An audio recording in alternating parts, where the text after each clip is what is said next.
Ok, merci à tout le monde d'être venu. Aujourd'hui, nous avons le plaisir de recevoir Jean-Marc Lévy-Leblond qui va nous parler de physique carolienne. On a déjà eu ici 2 séminaires sur la physique carolienne très techniques, qui nous ont parlé des différents progrès récents sur cet aspect-là. Et Jean-Marc va nous parler de la genèse de cette idée qui date des années 60. Merci beaucoup. Est-ce que vous m'entendez bien? C'est bon le son? Bien. Merci pour l'invitation. Je suis très content de savoir que vous avez déjà entendu parler de physique carolienne. Ça m'évitera d'avoir à en parler parce que moi, j'y connais pas grand-chose. Non, mais c'est vrai, je blague pas. Je vais vous raconter un peu la généalogie de la chose. Et donc, ce séminaire ne sera pas un séminaire technique, c'est plutôt un séminaire à la fois d'histoire, un peu d'épistémologie et puis un peu d'autobiographie, je dirais. Alors, je l'ai appelé sur le destin inattendu des idées scientifiques parce que, comme vous allez voir, quelque chose de vraiment surprenant, pour moi en tout cas, qui s'est passé. Donc, comme je vous l'ai dit, c'est un témoignage un peu personnel. Bien que Lewis Carroll lui-même nous ait conseillé de ne pas trop nous pencher sur le passé. Alors, je commencerai parce que ça me paraît important.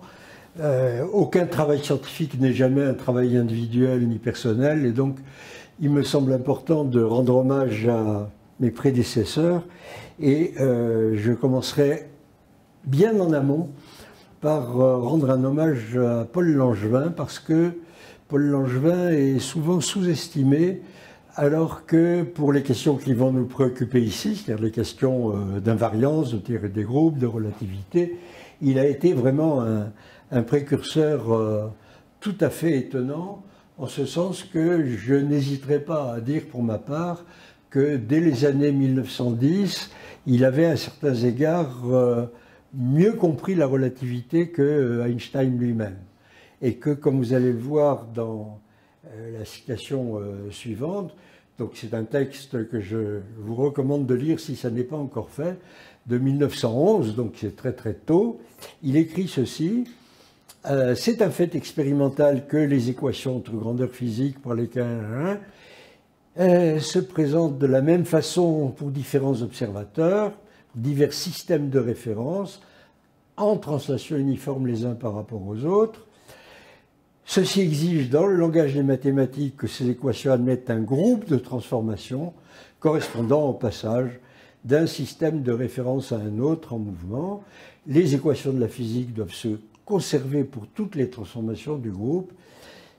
Et dans une telle transformation, quand on passe d'un système de référence à un autre, les mesures des diverses grandeurs sont modifiées d'une façon qui correspond à la structure même de ces notions.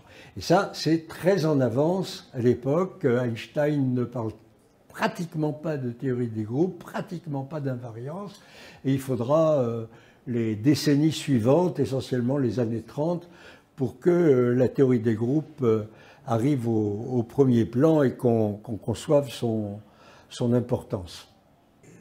Paul Langevin, dans 1872-1945, était très ami avec Einstein, qui lui-même a écrit en 1947, à la mort de Paul Langevin, et il a écrit « Il m'apparaît comme une conclusion inévitable qu'il aurait développé la théorie de la relativité restreinte si cela n'avait pas déjà été fait ailleurs. » Donc, beaucoup d'ironie d'Einstein à ce moment-là, mais qui montre bien que Einstein était pleinement conscient de l'apport de Langevin. Alors, la deuxième grande figure que je voudrais saluer, c'est celle de Wigner, 1902-1995. Permettez-moi une question, surtout aux plus jeunes de l'Assemblée. Est-ce que vous avez tous entendu parler de Wigner, au moins? Ou est-ce que certains n'en ont pas entendu parler? Qui n'en a pas entendu parler? Bon, vous en avez tous entendu parler. J'en suis ravi parce que la mémoire a souvent tendance à s'effacer. Et Wigner est en fait l'homme qui a, après le prix Nobel avant le prix Nobel 63, qui a mis la théorie des groupes véritablement au premier plan dans la physique théorique des particules fondamentales, du noyau et d'ailleurs de l'atome pour commencer. Et tout ce qui s'est passé par la suite, tous les apports de la théorie des groupes, qu'il s'agisse de la théorie des groupes par rapport aux questions spatio-temporelles ou par rapport aux symétries internes, découlent véritablement de l'œuvre pionnière de Wigner. Dernière petite salutation, alors cette fois-ci à mes maîtres directs, ceux que j'appelle les Wigneriens, c'est-à-dire ceux qui dans les années 60 essentiellement ont en France apporté, généralisé, diffusé ce point de vue sur la théorie des groupes. Louis Michel, François Lurçat, qui fut mon patron de thèse, et Henri Bacry, avec lequel j'ai eu le plaisir de collaborer à l'époque. Bien, alors, une fois ces préliminaires faits, voici comment est né le groupe de Carroll. Son acte de naissance se trouve dans un article de 1965, donc vous voyez que ça ne nous rajeunit pas. Ça va bientôt faire une soixantaine d'années, ce que j'ai beaucoup de mal à croire d'ailleurs. Et c'est un papier que j'ai publié sous un titre que je ne reprendrai pas aujourd'hui, j'y reviendrai plus tard, en 1965, en français et dans les annales de l'Institut Henri Poincaré, qui est un journal parfaitement estimable, mais dont on ne peut pas dire, surtout à l'époque, qu'il était à l'avant-garde de la physique théorique, en particulier dans la physique des particules élémentaires. Il était encore assez largement dominé par l'influence déclinante d'ailleurs, mais l'influence de Louis de Broglie. Alors pourquoi j'ai publié cet article-là? Eh bien parce que il ne me paraissait pas valoir vraiment beaucoup plus, en ce sens que je le concevais comme une sorte d'exercice amusant, intéressant, curieux, mais probablement sans grande application. Comment l'idée est-elle née? Eh bien, ça c'est un point sur lequel je voudrais insister, elle est née en enseignant.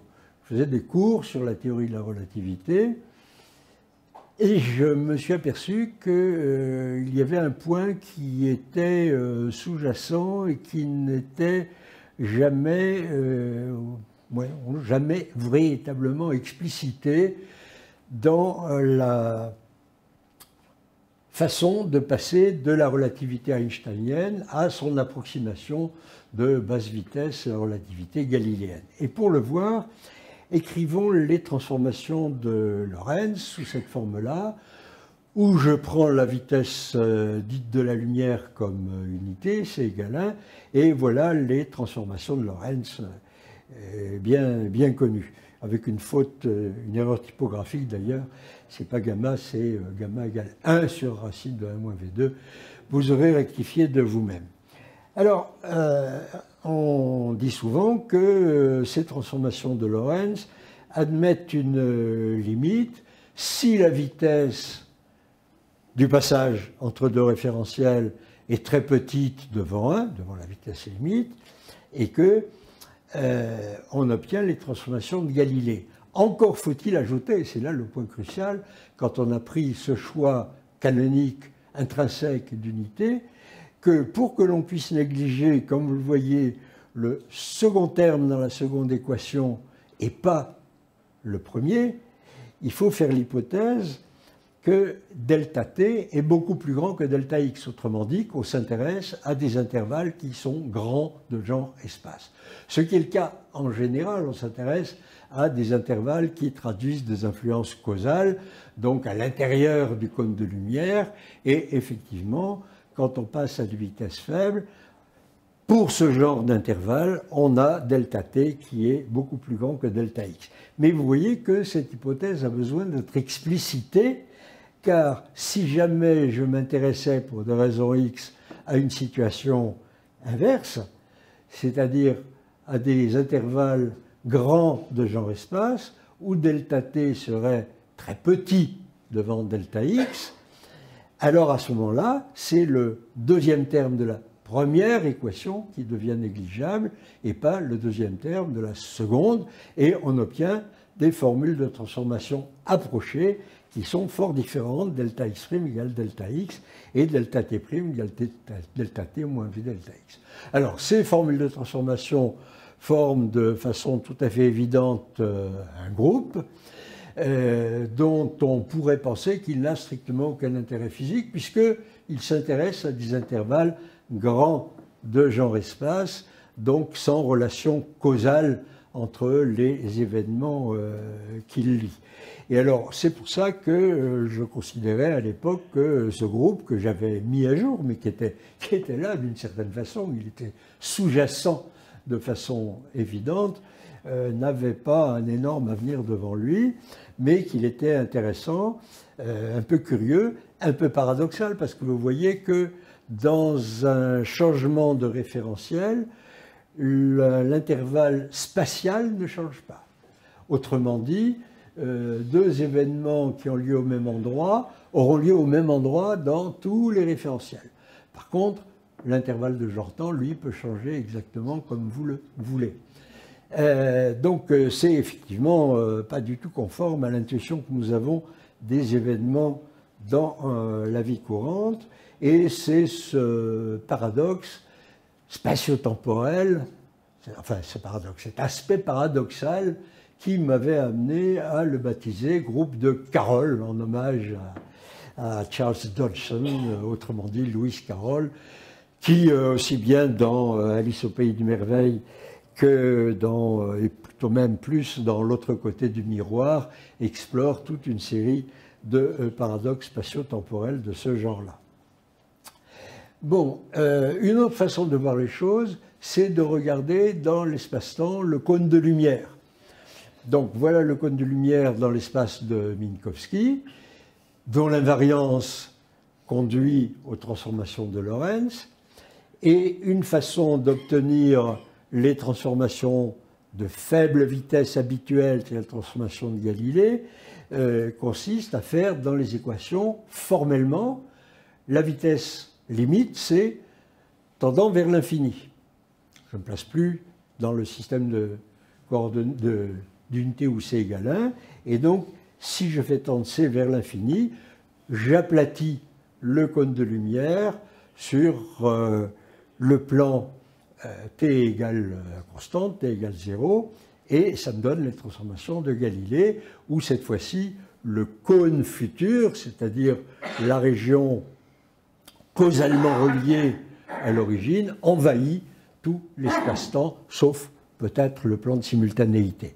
Mais évidemment, dès lors que vous avez vu ça, vous dites « Ah, mais qu'est-ce qui se passerait si, au lieu d'aplatir le cône de lumière sur le plan, je le fermais sur l'axe des temps ?» Et dans cette condition-là, ça équivaut formellement à faire tendre la vitesse limite vers 0, et on obtient ce fameux groupe de Carroll. Alors, vous pouvez le présenter donc de plusieurs façons. Soit vous dites je m'intéresse aux intervalles grands de genre-espace, soit vous privilégiez un point de vue purement formel, vous regardez vos équations et vous faites tendre petit c vers 0, ce qui évidemment physiquement n'a pas de sens, mais ça veut dire que vous considérez des rapports temps sur espace beaucoup plus grands que, espace sur temps plutôt, beaucoup plus grand que la valeur physique de petit c. Bien, alors je publie ça dans les Annales de l'Institut Henri Poincaré en 1965, en le résumant de la façon suivante: les propriétés de transformation d'intervalles grands de genre-espace sont décrites par un groupe qui est une nouvelle limite non relativiste du groupe de Poincaré. Ce groupe distinct du groupe de Galilée est obtenu comme lui à partir du groupe de Poincaré par contraction. Alors la contraction, j'en parlerai pas ici, mais c'est une transformation entre groupes qui a été introduite par Wigner et Inenou, et qui permet de passer d'un certain groupe par une limite singulière à un groupe qui n'a pas tout à fait la même structure. Cette limite singulière, dans le cas Lorentz allant vers Galilée, c'est la limite c tendant vers l'infini. Et dans l'autre cas, le cas carolien, c'est la limite non moins singulière, petit c tendant vers 0.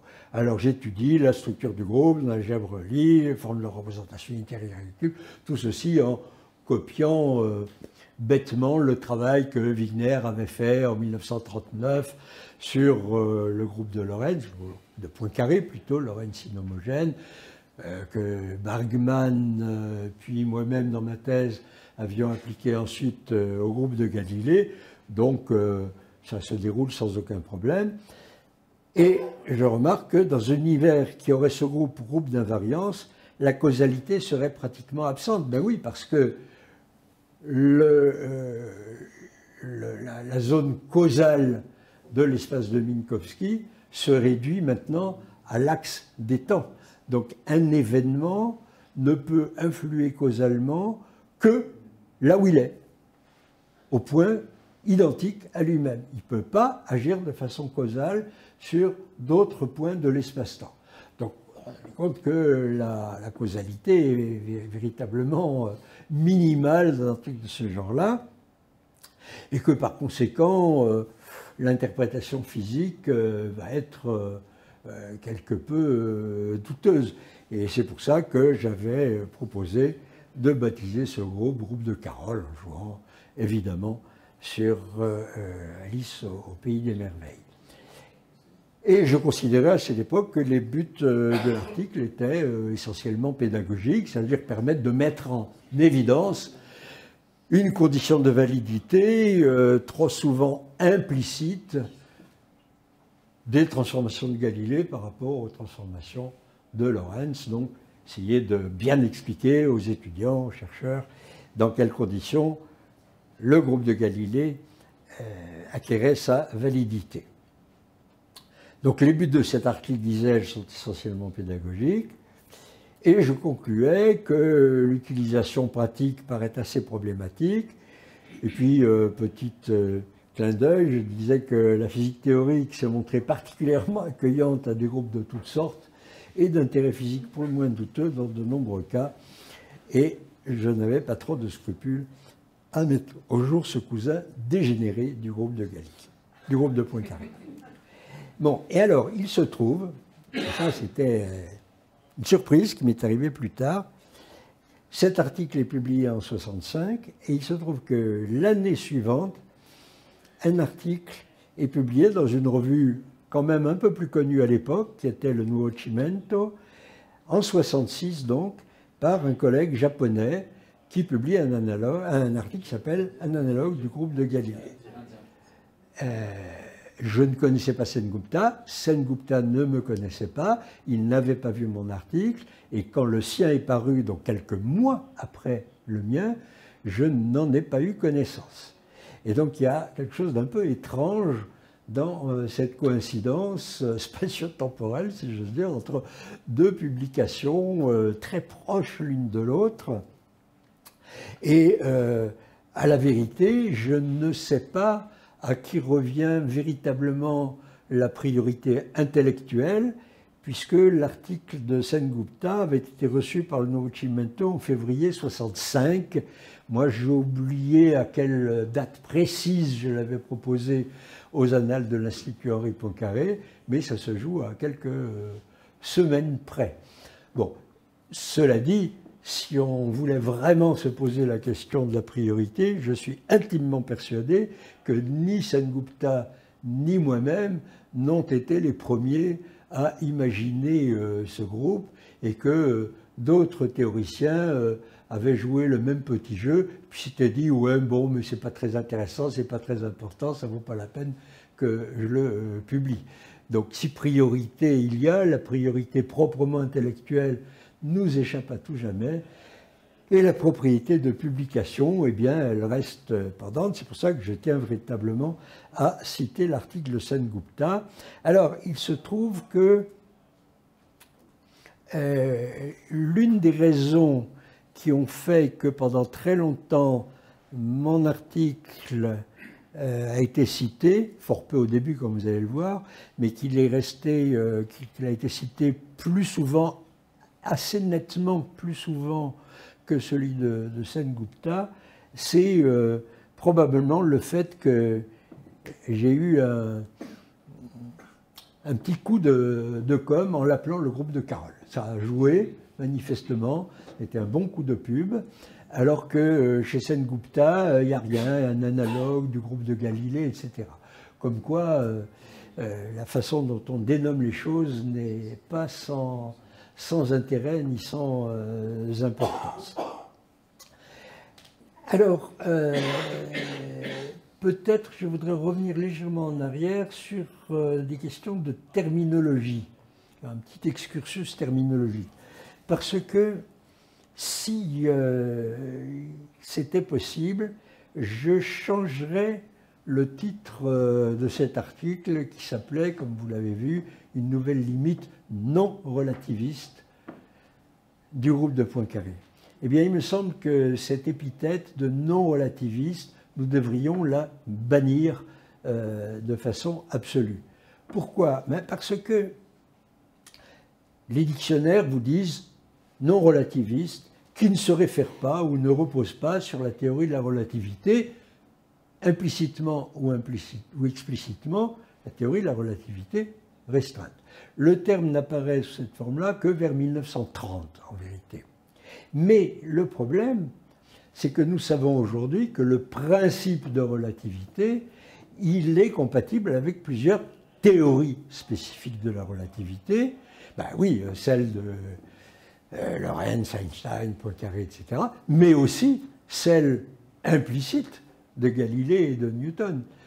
Je dis implicite, encore que chez Galilée, c'est tout à fait explicite, il n'emploie pas le mot relativité, bien entendu, mais il y a un magnifique passage dans les dialogues sur les deux grands systèmes du monde, à moins qu'il soit dans les... Je ne sais plus si c'est dans les dialogues ou dans les discours sur deux sciences nouvelles, mais il y a un passage absolument formidable où il explique ce que c'est que l'invariance que nous appellerons plus tard l'invariance de Galilée, et c'est très joli, il dit enfermez-vous avec un ami dans la cale d'un navire qui est au repos dans le port, et puis faites plusieurs expériences. Lui, il est à la proue, vous à la poupe, vous lui lancez une balle, le navire est immobile, évidemment, c'est aussi facile de lancer la balle dans les deux sens. Et puis, vous avez un aquarium avec des petits poissons, évidemment, ils nagent de la même façon dans les deux directions. Vous avez une petite fiole qui lâche des gouttes une à une dans un petit vase à col étroit où elles tombent verticalement, pas de problème. Maintenant, dit-il, mettez le navire en mouvement, pourvu qu'il n'y ait pas de roulis, pas de tangage, autrement dit que le mouvement soit uniforme, vous ne verrez aucune différence dans ce qui se passe. Le mouvement, suivant la phrase qu'on lui attribue, qui n'a jamais été écrite telle quelle, mais c'est pas grave, le mouvement, sous-entendu uniforme, le mouvement est comme rien. Vous ne pouvez pas distinguer un bateau en mouvement uniforme de ce qui se passe quand le bateau est immobile par rapport à un certain référentiel. Donc c'est parfaitement explicite de ce point de vue-là chez Galilée, mais évidemment, cette constatation ne donnera pas lieu, et de longtemps, à un développement et une mise en œuvre, parce que la notion d'invariance, de groupe de symétrie, va attendre quasiment 3 siècles avant d'émerger. Et donc l'invariance que nous allons appeler invariance de Galilée, elle est là, dans la mécanique classique, chez Galilée, chez Descartes, chez Lagrange, chez Laplace, etc. Mais elle n'est jamais explicitée. Et les formules de transformation, x' égale x moins vt et t' égale t, n'ont jamais été écrites avant qu'on s'aperçoive qu'elles étaient fausses. Elles ne seront écrites qu'après que soient écrites les transformations de Lorentz, et on dira « Ah, mais oui, mais à basse vitesse, il y a une approximation qui est celle-là. » Alors c'est intéressant quand même de voir qu'on comprend quelque chose qui est là, mais qui reste implicite assez tardivement. Alors, par conséquent, ça veut dire que le principe de relativité, autrement dit, invariance par rapport à des changements de référentiel en mouvement uniforme ne préjuge pas de la forme précise que va prendre la théorie. La théorie la plus générale, c'est la théorie Lorentz-Einstein, mais avec un paramètre petit c qui est inconnu, qui pourrait, après tout, être infini. À ce moment-là, on serait dans un monde galiléen. Ou qui pourrait être nul, on serait dans un monde carolien. Donc, il me paraît que il ne faut pas utiliser le mot non-relativiste, parce que la physique classique, galiléo-newtonienne, est parfaitement relativiste. Elle obéit au principe de relativité, même si la théorie concrète qui en rend compte n'est pas exactement la même. Et d'ailleurs, Sommerfeld, pas n'importe qui quand même, Sommerfeld en 1948, dans une lettre à Einstein, écrit « La théorie de l'espace-temps, c'est une théorie des invariants du groupe de Lorentz. Le nom théorie de la relativité est un choix malheureux. La relativité de l'espace et du temps n'est pas la chose essentielle. La chose essentielle, c'est l'indépendance des lois de la nature par rapport au point de vue de l'observateur. » Et effectivement, dans l'utilisation concrète que les physiciens théoriciens font aujourd'hui de la théorie dite de la relativité, on s'efforce au maximum d'utiliser des invariants, des choses qui ne dépendent pas du référentiel. E2 moins P2 égale M2, etc., etc. Et les transformations de Lorentz n'ont pas plus du tout le rôle qu'elles ont pu avoir au début, dans les années 1910-1920, où on est très féru des dilatations du temps, contraction de longueur, etc., etc. Aujourd'hui, c'est plus du tout ce qui est au premier plan. Et par conséquent, cette indépendance, invariance, elle caractérise la structure de l'espace-temps. Et si on avait la possibilité de revenir en arrière et de faire des choix terminologiques un peu plus adaptés, moi je pense qu'il faudrait appeler ça une chronogéométrie. Parce que la théorie de l'invariance dans l'espace de Minkowski, de groupe, etc., est à l'espace-temps exactement ce qu'est la géométrie euclidienne par rapport à l'espace. Elle définit, et ça nous le savons depuis Minkowski, 1908, elle définit la structure spatio-temporelle. Il me semble que si on avait fait ce choix-là, on aurait évité beaucoup de malentendus, de fausses sciences, d'extrapolations abusives, sans aller jusqu'à l'extrême, tout est relatif, comme l'a dit Einstein, mais l'accent mis sur ce qui change d'un référentiel à l'autre, en fait, obscurcit ce qui est important, qui est ce qui est intrinsèque, ce qui ne change pas, ce qui est structurel. Et donc, sans trop y croire, moi je proposerais volontiers qu'on remplace relativité par chronogéométrie. Et non relativiste, par galiléenne. Vous allez dire relativiste einsteinien ou relativiste galiléen, ou tout simplement einsteinien ou galiléen, ou carolien. Un autre point sur lequel j'aimerais attirer votre attention, sur le plan terminologique, c'est l'idée de vitesse de la lumière. Bon, petit c, tout le monde dit c'est la vitesse de la lumière. Pas si simple. Pas si simple, pourquoi? Alors, effectivement, historiquement, c'est tout à fait vrai que quand Einstein reconstruit les transformations de Lorentz, dans son article de 1905, il le fait à partir de ce qu'on a appelé ensuite le second postulat, qui est l'hypothèse que la vitesse de la lumière est invariante. Elle est la même dans tous les référentiels. Elle n'est pas sujette à modification en fonction de la vitesse relative des référentiels. Bon, d'accord, ça marche. la construction einsteinienne marche, mais elle présente quand même un problème. C'est que vous vous souvenez que dans cet article de 1905, comment fait Einstein pour construire les transformations de Lorentz? Il compare des mesures d'espace et de temps faites à l'aide d'échanges de signaux lumineux pour lesquels il impose l'invariance de la vitesse de propagation.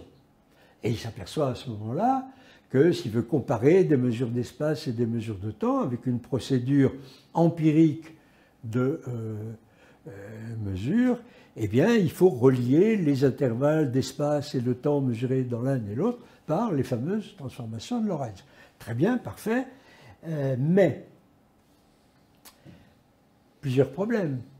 Vous utilisez la lumière. Bon, vous avez le droit. N'empêche que vous apprenez par la suite, quelques années après, que l'espace de Minkowski et sa structure invariante, sa structure de groupe, régit des phénomènes qui n'ont strictement rien à voir avec la lumière ou l'électromagnétisme en général. Vous les appliquez aux interactions nucléaires. E égale mc2, vous l'appliquez aux interactions nucléaires, il n'y a pas de lumière, il n'y a pas d'ondes électromagnétiques dans un phénomène de radioactivité alpha ou de désintégration de bêta. Qu'est-ce que la vitesse de la lumière, si c'est vraiment vitesse de la lumière, qu'est-ce qu'elle vient faire là? Dans des phénomènes physiques où elle n'a rien à faire. Deuxième point,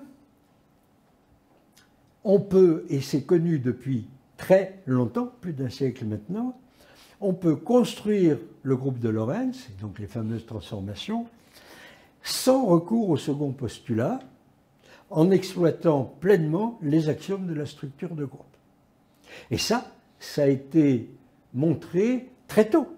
Ignatowski 1911, Frank Heroult 1911 aussi, et puis redécouvert tous les 10 ans. Je pourrais vous donner une liste de références. Dans les années, fin des années 1920, il y a des Anglais. Fin des années 1930, comment il s'appelle, un Français dont le nom m'échappe à l'instant, mais ça va revenir, c'est pas très grave. Puis plus tard, etc., etc. Dans les années 1960 et quelques, 2 ou 3 papiers, dont un de votre serviteur, ne sachant rien de ce qui avait été fait au préalable, apparaissent en disant la même chose. On n'a pas besoin de l'invariance de la vitesse de la lumière si l'on utilise pleinement la notion de structure de groupe. Vous utilisez la notion de structure de groupe dans l'espace-temps, plus une ou deux hypothèses très générales comme l'uniformité de l'espace-temps, c'est-à-dire qui va entraîner la linéarité des transformations. Vous allez devoir rajouter une hypothèse de causalité et vous obtiendrez les formules de transformation de Lorentz avec un paramètre inconnu. Et ce paramètre inconnu, vous allez évidemment à ce moment-là essayer de savoir ce que la nature vous dit de sa valeur. Elle ne vous dit pas qu'il est infini, donc vous n'êtes pas galiléen, elle vous dit qu'il vaut 300 000 km par seconde. Mais ce paramètre, à cet étage-là, ce soubassement-là de la théorie, n'est strictement pas lié à la question de la lumière. Mais il y a pire encore. Supposez que le photon est une masse non nulle. Qu'est-ce que vous en savez? Rien. Et vous n'en saurez jamais rien. Nous sommes physiciens, nous sommes incapables d'affirmer que quelque chose est identiquement nul. Pour juste dire c'est plus petit que. Il se trouve effectivement que les limites aujourd'hui observationnelles sur la masse du photon sont infimes. C'est, je n'ai plus le chiffre exact en tête, mais c'est quelque chose comme 10 moins 20, sinon même 10 moins 30 fois la masse de l'électron. Donc, à toutes fins utiles, pour l'instant, faisons comme si c'était nul. Je rappelle cependant que pendant longtemps, on a cru que la masse du neutrino était nulle, avant de s'apercevoir qu'elle ne l'était pas et qu'elle est même mesurable. rien ne nous garantit que demain, après-demain, dans un siècle, on ne va pas s'apercevoir que le photon lui-même a une masse absolument minuscule, mais non nulle. S'il a une masse non nulle, il ne va pas à la vitesse limite. Quoi, la lumière n'irait plus à la vitesse de la lumière. Aucun problème. Si l'on établit les transformations de Lorentz sans aucune hypothèse sur la signification physique de la fameuse constante, la dite constante n'apparaît que comme une constante structurelle de l'espace-temps qui est peut-être la vitesse effective de certains objets s'il existe des objets de masse rigoureusement nulle. Donc ça ne change strictement rien pour nous, ni sur le plan théorique, ni sur le point de vue observationnel, mais ça veut dire que c'est minimiser l'importance conceptuelle de la dite constante que de la pointer comme étant la vitesse de la lumière. C'est beaucoup plus et beaucoup plus important que ça. C'est une constante structurelle. Alors on peut l'appeler vitesse limite, ou mieux, moi je serais assez pour qu'on l'appelle constante d'Einstein, tout simplement. Il y a une constante de Planck, pourquoi il n'y aurait pas une constante d'Einstein? Voilà, donc ça c'est pour vous dire à quel point un travail comme le petit travail là, que j'ai fait sur le groupe de Carole débouche aussi sur des questionnements qui vont au-delà de son pur, de son contenu étroit.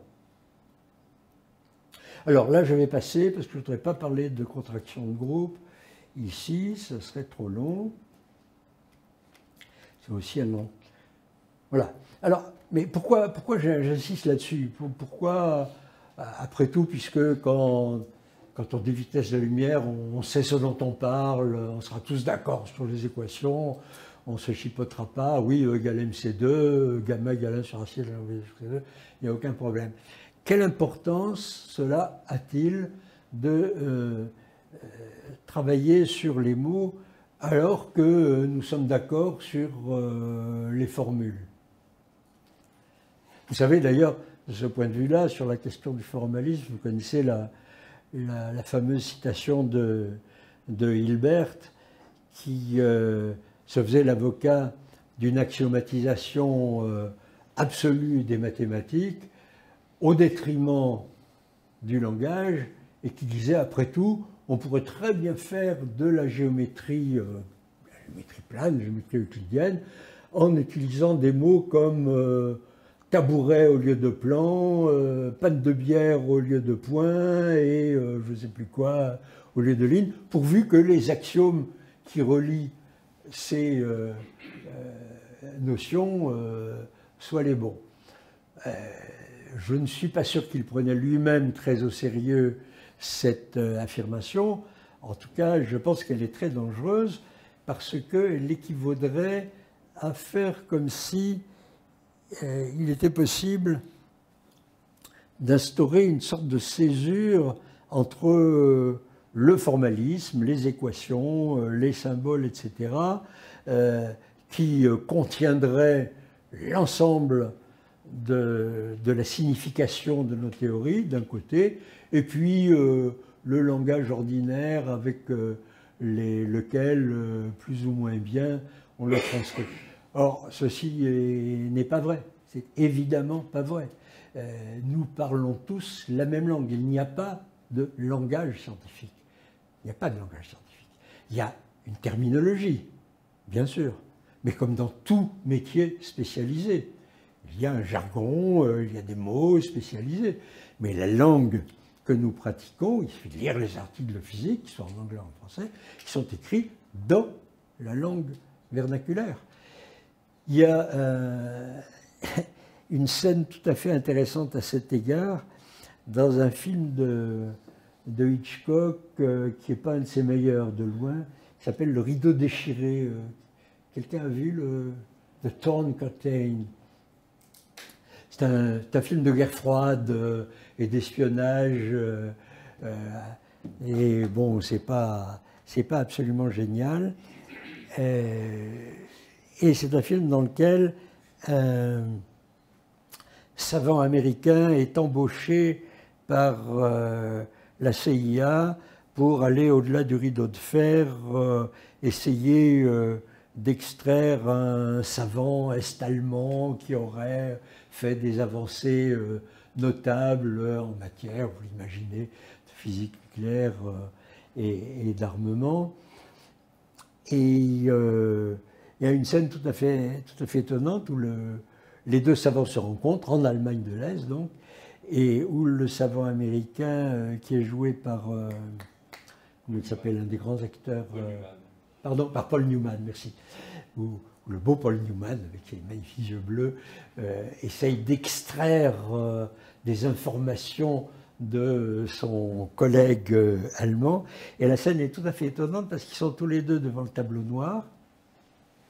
Il y en a un qui écrit une équation, l'autre la regarde d'un air bizarre, il prend le chiffon, il efface 3 ou 4 symboles, il réécrit quelque chose à la place, l'autre fait de même, etc. Et donc il y a une scène quasiment muette, où aucun mot ne se dit et où tout se passe au tableau. Chacun sait que ce n'est pas comme ça que ça se passe. Vous allez dans n'importe quel bureau ici et tout le monde cause, et cause énormément, bien ou mal. Ça, c'est un autre problème. Mais la science n'est pas plus que l'armée, n'est pas une grande muette. Et donc, à partir du moment où vous reconnaissez que nous sommes, y compris nous, scientifiques, physiciens, des êtres parlants, je crois qu'il est important de respecter la langue et de la prendre au sérieux. Et ça, quelqu'un l'a très bien dit il y a déjà un bon moment. Les mots ne véhiculent pas la simple idée de l'objet concerné, mais transportent aussi un nombre plus ou moins important de significations et d'images. C'est le grand poète italien Leopardi qui a écrit ça en 1820 et qui, à très juste titre, nous montre qu'il n'y a pas, si j'ose dire, il n'y a pas de terminocent. Tout mot, je sais pas, la vitesse de la lumière ou relativité, transporte avec lui toute une série de références implicites qui vont bien au-delà de ce que nous considérons comme étant son contenu proprement scientifique et qui modulent, bien ou mal, la compréhension que nous en avons. Et donc il me semble que l'attention aux mots est importante du point de vue de la recherche parce qu'elle nous incite à aller au-delà du seul formalisme, à nous demander de quoi nous parlons. Elle est importante dans l'enseignement, évidemment, parce qu'au-delà des technicalités de l'enseignement des équations, il est tout à fait important de savoir de quoi on parle. Moi, je me souviens d'expériences pédagogiques en tant qu'étudiant extrêmement malheureuses. Je vais vous en donner une. Je n'ai jamais compris, et j'avais raison de ne pas comprendre, pourquoi dans les équations de Maxwell, il y a un terme qu'on appelle le courant de déplacement. Le terme en dE sur dt, pourquoi il s'appelle courant de déplacement? Ça m'a perturbé pendant extrêmement longtemps, jusqu'à ce que je me rende compte que c'était une terminologie qui avait été empruntée à Maxwell, que chez Maxwell, qui avait une image très mécanique de sa théorie, vous savez, ça se passe dans l'éther, et dans l'éther, il y a des petits tourbillons, il y a des polarisations, des charges, etc., etc. Et le terme en dE sur dt, dans le modèle mécanique de Maxwell, est effectivement un courant. Bon, pour Maxwell, c'est de la courant de déplacement.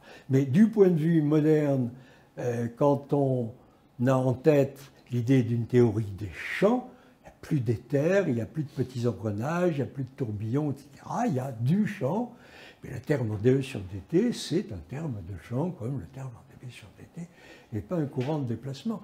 Alors, peut-être que c'était pas une idiosyncrasie de ma part, mais je sais que ça m'a vraiment, vraiment perturbé. Et je pense que des phénomènes de ce genre-là seront beaucoup plus nombreux qu'on le croit, et que nos étudiants, très souvent, peuvent être, à tort ou parfois à raison, perturbés par l'utilisation d'un certain vocable, mais ne vont pas oser le remettre en cause, me dire « mais monsieur, pourquoi ça s'appelle comme ça ?» etc. Et si j'avais osé à l'époque, d'abord je ne suis pas sûr que mes enseignants auraient su me répondre sur pourquoi ça s'appelle comme ça, parce que la connaissance des œuvres de Maxwell en tant que telle est quand même assez relativement limitée. Donc c'est important pour la recherche, c'est important pour l'enseignement, et c'est évidemment important pour le partage du savoir, pour la popularisation, pour aller au-delà des mots-clés. Alors là, je ne vais pas vous développer parce que ce n'est pas du tout mon sujet, mais vous savez mieux que moi à quel point des mots comme trou noir, théorie des cordes, Big Bang, etc. sont porteurs de confusion considérable. Et donc, je pense qu'il faut faire attention à ce qu'on dit. Bon, alors maintenant, j'en viens à ce qui s'est passé après cet épisode, cette naissance de 1900, double naissance au Japon, chez Sen-Gupta, en France, en 1965. Qu'est-ce qui s'est passé? Mais pendant longtemps, il ne se passe rien. Vous voyez que jusqu'en 2005, c'est-à-dire pendant quasiment 40 ans, mon article de 1965 est cité une, au mieux, 2 fois par an. Donc on peut dire qu'il est vraiment quasiment ignoré. Et puis, voilà ce qui se passe après 2005.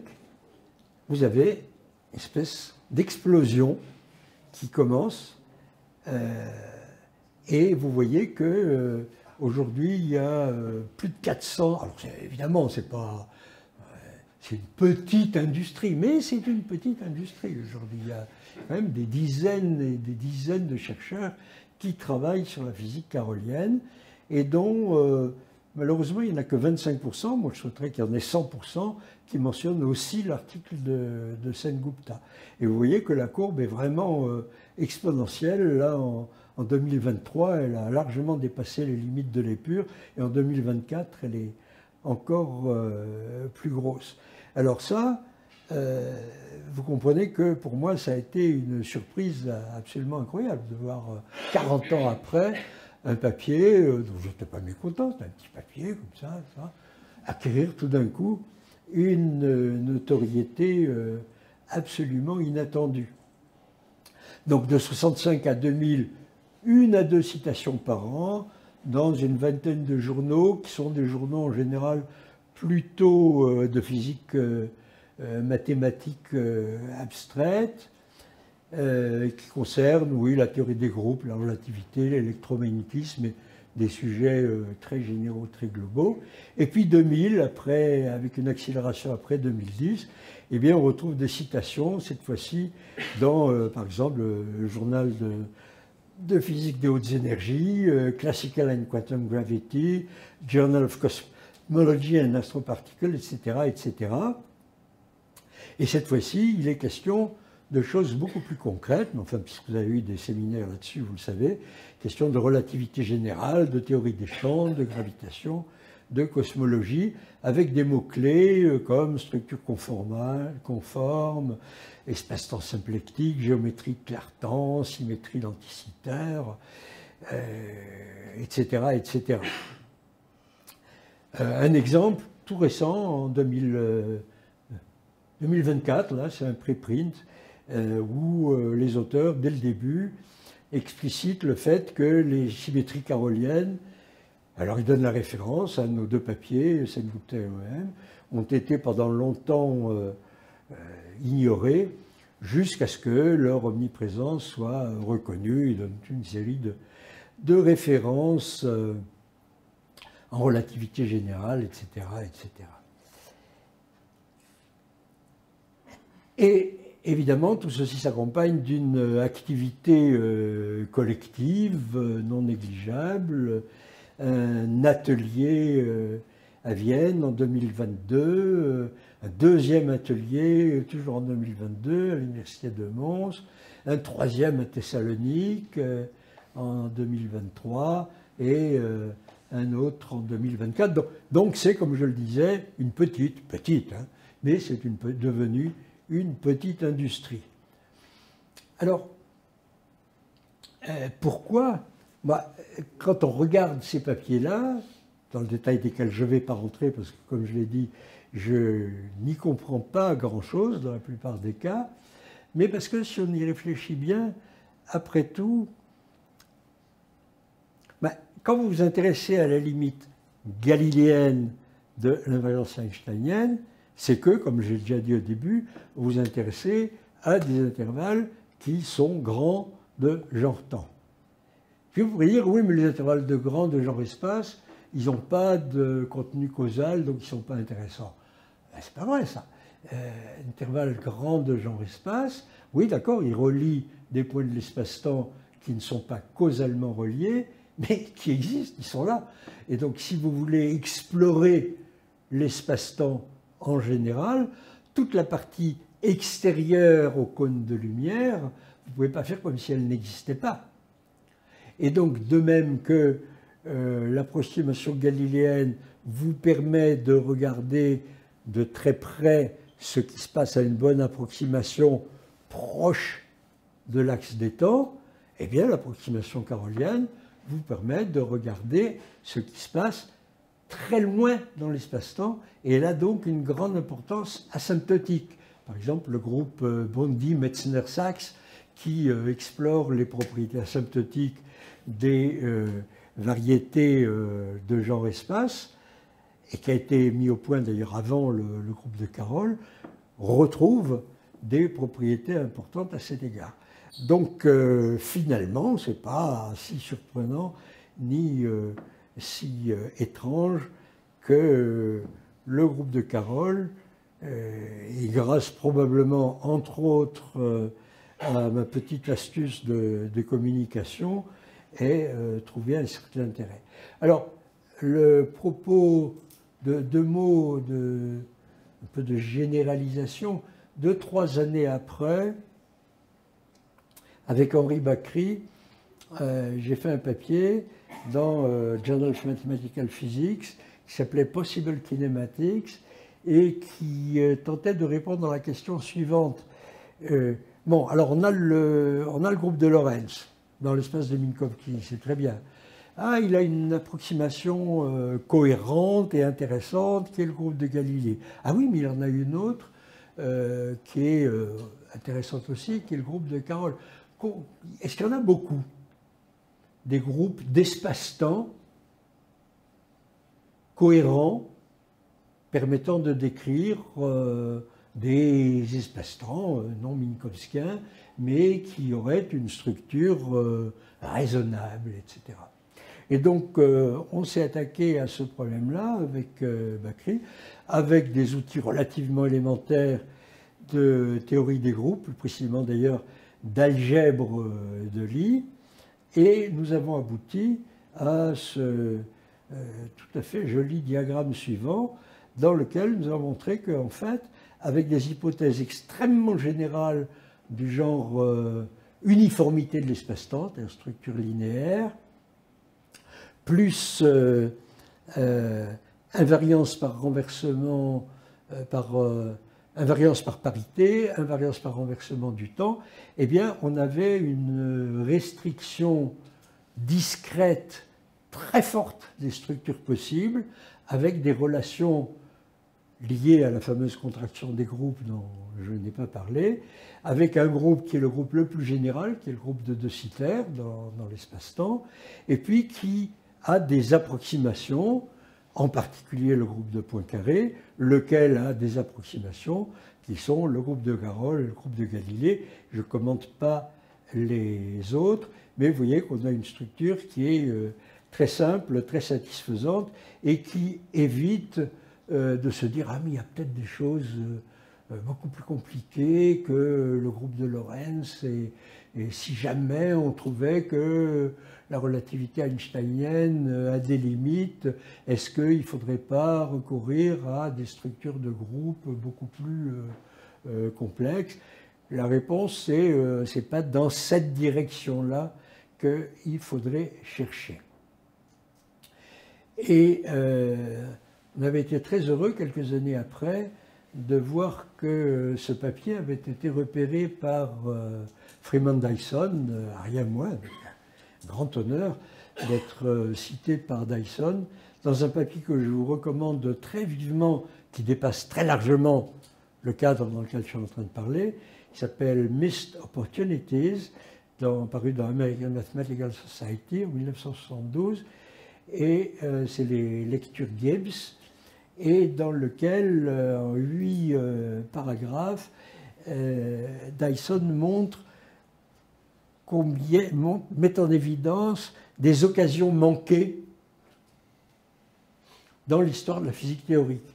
Il dit il y a eu des moments où on était tout près de trouver quelque chose d'intéressant, et puis ça ne s'est pas fait à ce moment-là. Il a fallu attendre très longtemps avant qu'on le retrouve et qu'on s'aperçoive que c'est intéressant. Et parmi les différents exemples qu'il prend, il y a celui de nos groupes cinématiques, dans lequel il écrit les 8 groupes, ce que vous avez vu dans le cube que je vous ai dessiné, sont les sommets d'un cube, P c'est le groupe de Poincaré, G c'est Galilée, sont les seuls groupes cinématiques qui correspondent à des univers physiques orthodoxes, mais les autres 5 sont aussi bons mathématiquement parlant. Je ne sais pas pourquoi d'ailleurs il dit les autres 5 alors qu'il y en a 6, puisqu'il y en a 8 en tout. Les plus intéressants sont les groupes hétérodoxes N et C. N, un univers newtonien avec un espace-temps courbé, mais newtonien. Et C, c'est le groupe de Carroll, qui a un temps absolu. Le groupe C, etc. Dans l'univers de Carroll, tous les objets ont une vitesse nulle, bien qu'ils puissent avoir une quantité de mouvement non nulle. Et il justifie le nom en citant la reine dans Alice au pays des merveilles, qui dit « Nous habitons un drôle de pays, il faut courir très très vite pour rester au même endroit. » Et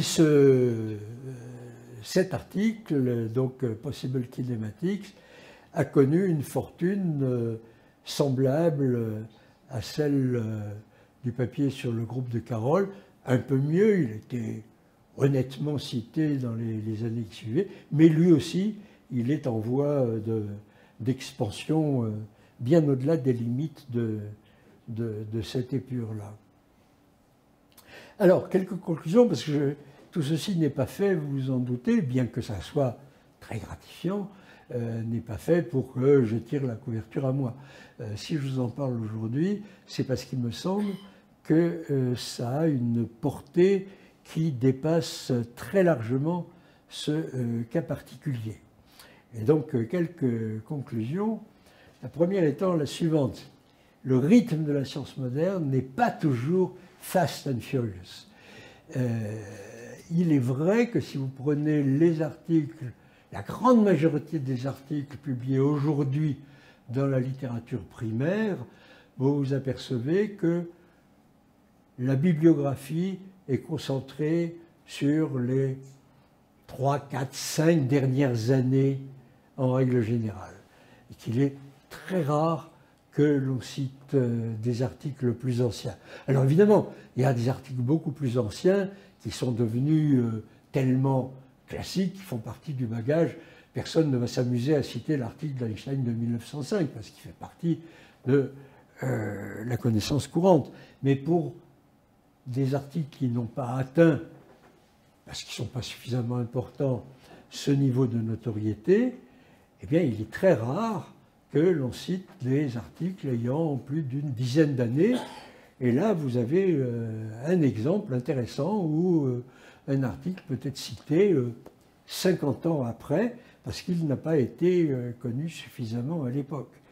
Et ça, c'est juste par une autre citation italienne de Giuseppe Verdi, grand musicien, qui en 1871 écrivait « Torniamo all'antica, sarà un progresso ». Retournons à l'antique, ce sera un progrès.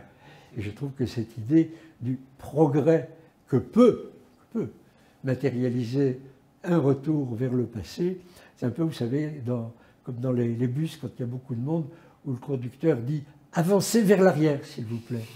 Je trouvais cette formule formidable. Avancer vers l'arrière. Donc, il y a des oldies qui sont aussi des goodies. Deuxième conclusion, qui m'est chère, partager le savoir peut contribuer à le développer. Comme je vous l'ai dit, le groupe de Carole, il est né d'un problème que j'ai rencontré en enseignant. Je suis tombé sur un problème, je me suis rendu compte que mon explication n'était pas suffisante, n'allait pas être suffisamment convaincante pour les étudiants et qu'il fallait réexaminer à nouveau frais une question en principe bien connue.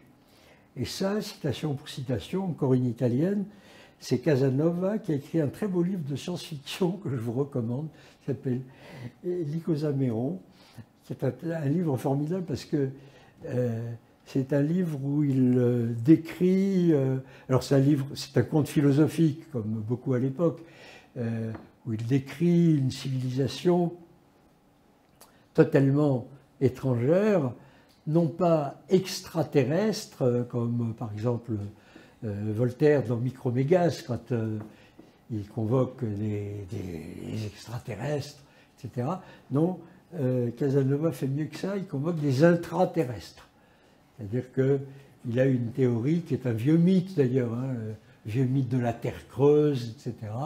Et donc il invente une civilisation intraterrestre qui va lui servir comme contrepoint à la description et la dénonciation de la société de son temps. Mais là-dedans, il écrit « L'homme ne peut jouir de son savoir qu'autant qu'il peut le communiquer à quelqu'un ». Et ça, j'aime beaucoup cette citation, à laquelle j'ai simplement envie de rajouter qu'il ne peut jouir de son savoir et l'enrichir qu'autant qu'il peut le communiquer à quelqu'un. Alors, ce n'est pas vrai de tout le monde. Il y a des gens, des grands savants, qui probablement restent enfermés dans leur propre. Et d'ailleurs, il y a une idée de Paul Valéry qui m'a toujours beaucoup troublé. Valéry réfléchit sur ce que c'est que le génie. C'est un truc impossible à définir de façon un tant soit peu raisonnable.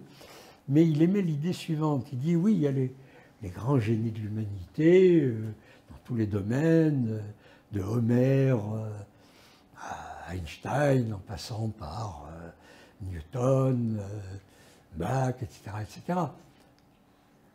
Et dit-il, peut-être qu'il y a des super génies de l'humanité que personne ne connaît parce qu'ils n'éprouvent pas le besoin de diffuser leur découverte. Ils se suffisent à eux-mêmes, ils sont très contents, ils ont trouvé des trucs, et une espèce de génie auto-centré, autiste, on pourrait dire d'une certaine façon. Cette idée m'a toujours beaucoup troublé, savoir si il n'y a pas comme ça, dans l'humanité, des gens bien plus géniaux encore que Mozart ou Einstein, mais qui n'ont pas trouvé utile, nécessaire ou intéressant de diffuser.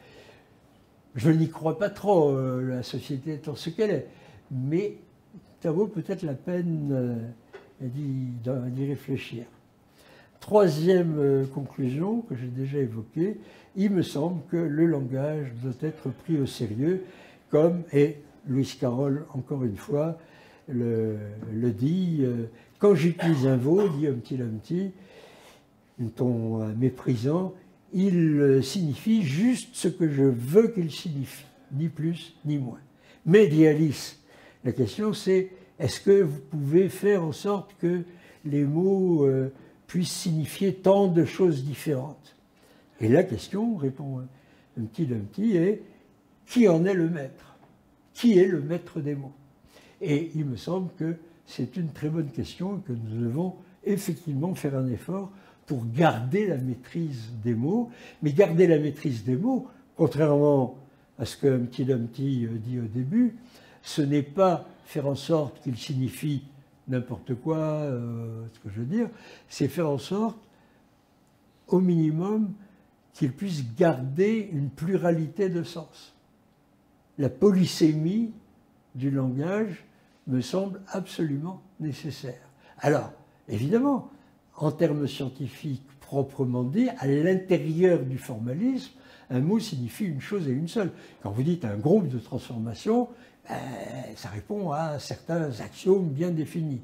Il n'empêche que ce mot va appartenir à un discours beaucoup plus large, beaucoup plus général, et dans ce discours plus large et plus général, vous allez avoir des mots de la langue courante qui auront ou pas des associations sémantiques qui pourront être soit négatives, j'ai dit le mal que je pensais par exemple de relativité ou de vitesse de la lumière, soit au contraire des termes positifs.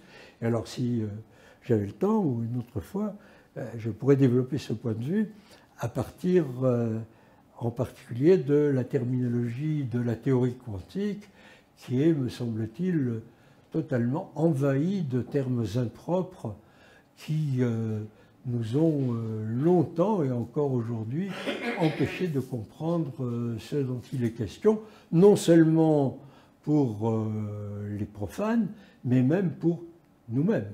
Je pourrais commenter par exemple les relations dites d'incertitude de Heisenberg à cet égard. Voilà, et quatrièmement, c'est ce que nous dit Dyson, c'est la question des opportunités, et Dyson dit il existe sûrement beaucoup d'autres opportunités manquées qui permettraient de créer de nouvelles branches de mathématiques pures à partir de vieux problèmes de la science appliquée. Alors lui, c'est ça qui l'intéresse, mais je crois que c'est beaucoup plus général, qu'on peut trouver beaucoup d'occasions manquées de résoudre de nouveaux problèmes de la science à partir de ces anciens acquis.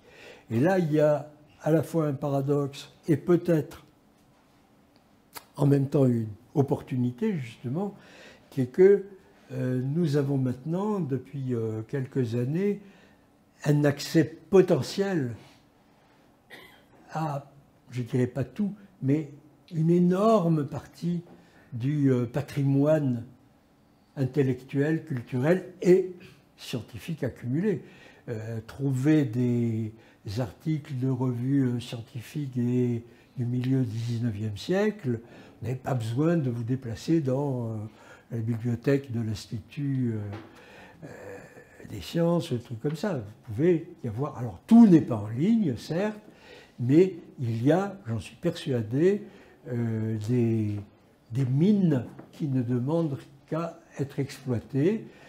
Et encore faut-il avoir l'intérêt ou la chance, tout simplement, de tomber dessus. Voilà, merci pour votre attention. Et encore Lewis Carroll qui disait qu'une pauvre mémoire que celle qui ne travaille qu'à l'envers. Évidemment, on aimerait mieux avoir une mémoire qui travaille vers le futur. Je vous remercie.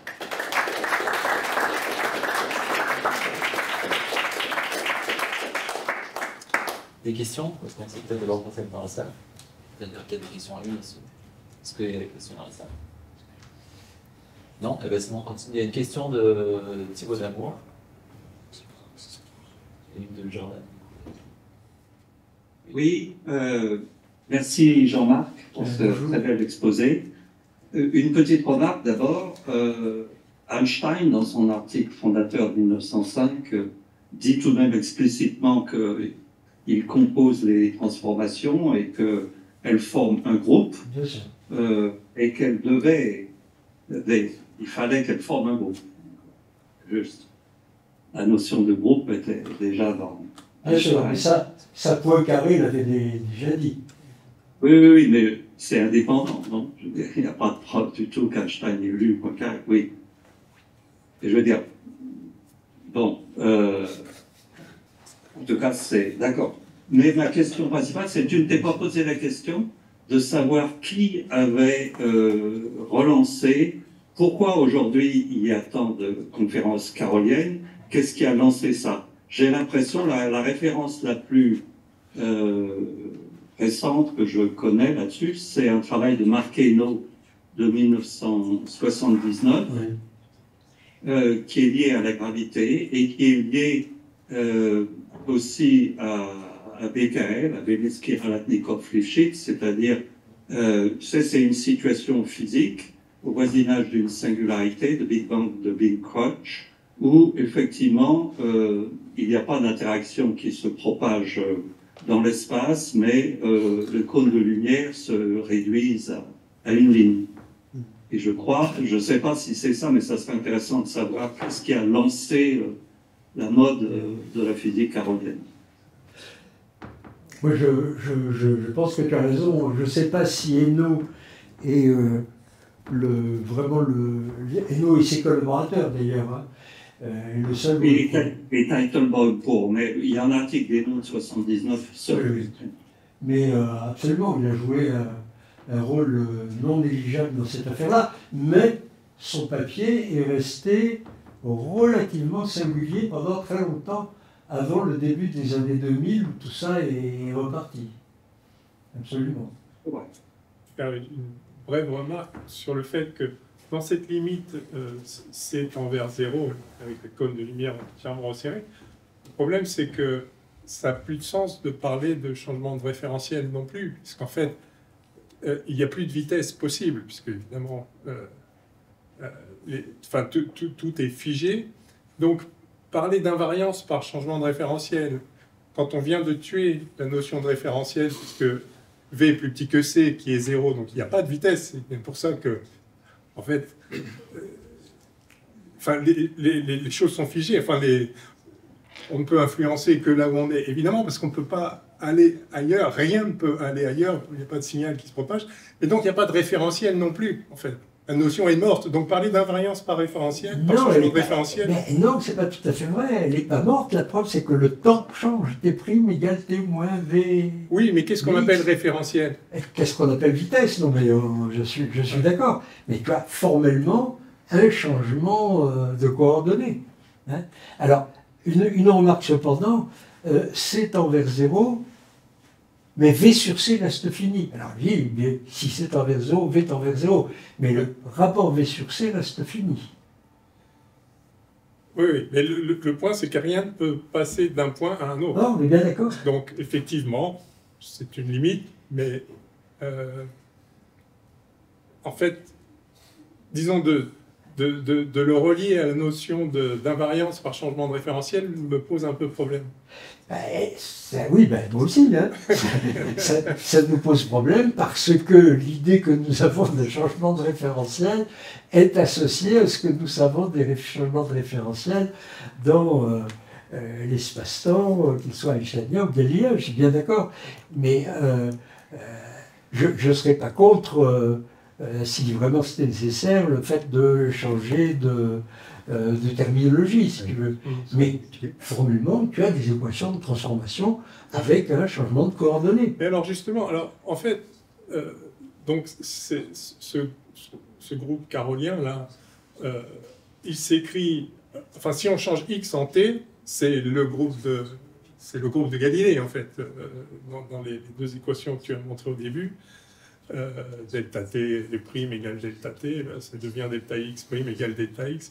Si on change t, enfin c'est juste une écriture. Donc finalement, en quoi il est différent? Il n'est différent que dans la mesure où on donne au préalable un sens particulier à la notion de temps. Parce que sinon c'est juste une façon de noter. Mais évidemment, non, mais on est d'accord. Mathématiquement, il est isomorphe. Oui, mais c'est le même à un changement de lettre près en fait. On est d'accord. À ceci près que nous savons, quand nous partons en particulier des transformations de Lorentz, nous savons que le temps a une signification physique qui n'est pas la même que celle de l'espace. Et là où tu le vois encore plus clairement, et où la question du coup ne se pose pas vraiment. Là, j'ai fait comme si l'espace n'avait qu'une dimension. Mais si tu passes à 3 dimensions, tu vois bien que c'est pas pareil. Tu n'as toujours qu'une dimension temporelle et 3 dimensions d'espace. Et là, les deux groupes ne sont plus isomorphes. Absolument. Le groupe de Carole et le groupe de Galilée. Tout à fait. C'est vrai. Il y a une dernière question. Moi, je voulais... Oh, excuse-moi, Luc. Non, je t'en prie. Oh, c'est un petit peu pour rigoler, parce que moi, j'ai beaucoup apprécié quand tu as dit que les termes qu'on employait étaient mal choisis et pouvaient nous mettre dedans. Donc, le plan de déplacement, ça t'a perturbé. Et j'avais envie de faire un petit sondage ici parmi vous, qui, dans ces études, s'est trouvé comme ça embarrassé, parce que tout simplement, les termes n'étaient pas les bons, étaient de travers. Moi, je peux vous dire que le terme de fonction d'onde, par exemple, Certes. je trouve que c'est pas bon. Je ne sais pas si vous êtes d'accord. Mais ce serait marrant qu'il y ait des gens qui donnent d'autres exemples. Le terme le plus nocif dans la littérature, c'est quelqu'un veut dire quelque chose. Quasiment tout ce qui se dit en physique quantique. À commencer par effectivement principe de certitude, mais principe de cette superposition, c'est encore pire, à mon sens. Pardon? Principe de superposition, c'est encore Ben, pire. non, je ne crois pas, parce que la superposition, c'est un truc...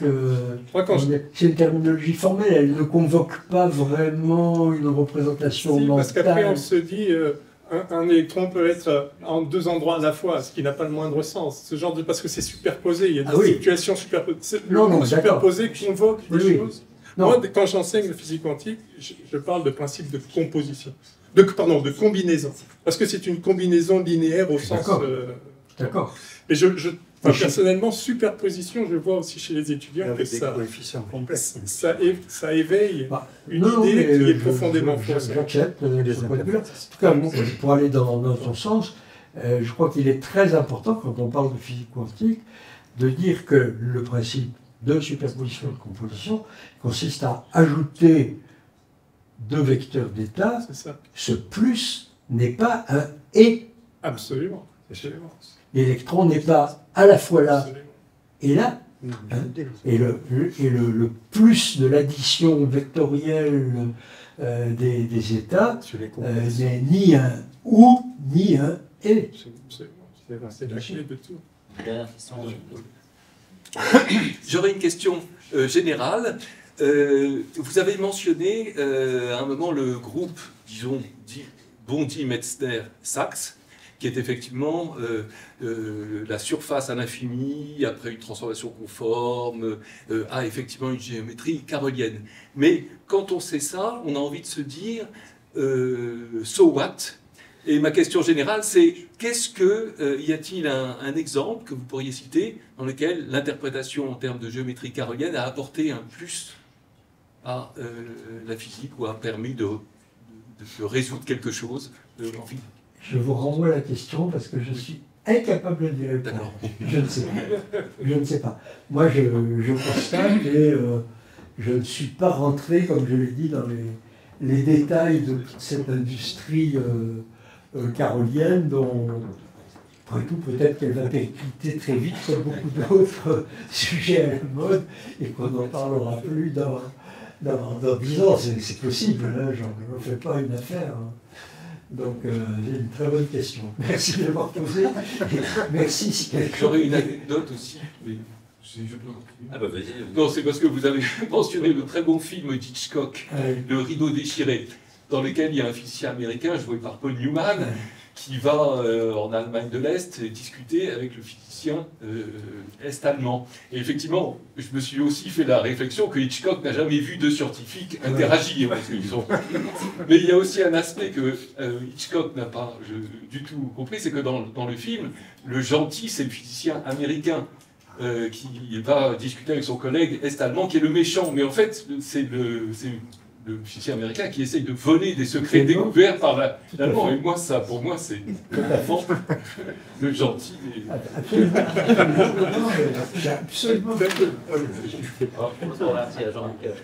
Merci.